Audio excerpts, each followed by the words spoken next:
everybody doing? Good. Good. Thank y'all so much for coming out to visit me. My name is Thomas Summers, and like I'm assuming at least a good few of y'all are, I'm a resident of Kennesaw. Now, I wasn't always born and raised here in Kennesaw, however. I was born up in North Carolina in Iredell County on the 31st of May, 1812. It wasn't until I'd met and married my wife, Cassandra, that we came down here to build our family. That must have been about the 1830s. And back then, Kennesaw wasn't known as Kennesaw. It was known as Big Shanty. That's where we planted our roots and started our family, had children. And during that time, I worked as a farmer. Up the road from here, over by where y'all have the flying machines, a little after my time. I'm not sure I trust them myself, but... Speaking of roads, though, tonight y'all are going to be hearing a lot about the roads and places of Kennesaw, as well as the people that they were named for. Y'all use those paved pathways every single day of your lives, but do you ever really stop and look at the names and wonder, who were they? What did they do? Now, I can't necessarily speak for all of them, but I certainly can speak for my own, Summer Street. But for me to tell you a little bit more about that, I need to tell you a bit of history about Kennesaw.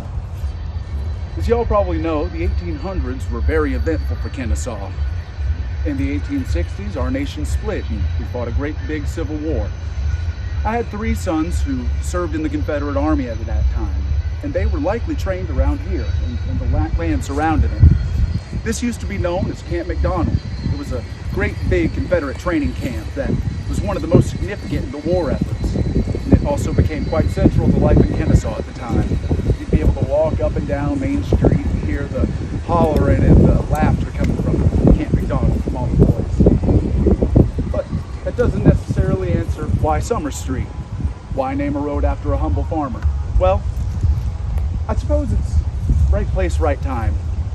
I have a deep connection to one of the first known burials in this here cemetery. Right here rests Lucius Summers. Lucius was the first known burial in the cemetery. He passed tragically in 1863. He wasn't even 2 years old.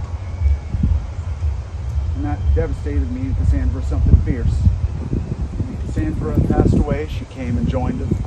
Obviously, I had to join my wife and kids, so when it came my time to go on the 4th of April, 1883, this is where I rested.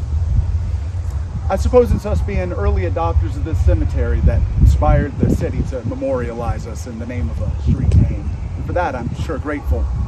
After all, even though this town certainly has changed over the years, I still hold it very near and dear in my heart. Thank y'all so much for listening to me and my story. Now, I have a bunch of other neighbors around here that y'all gotta hear before you head out, so I'm gonna take you up to my good friend Glenn Lewis to hear more about his accomplishments.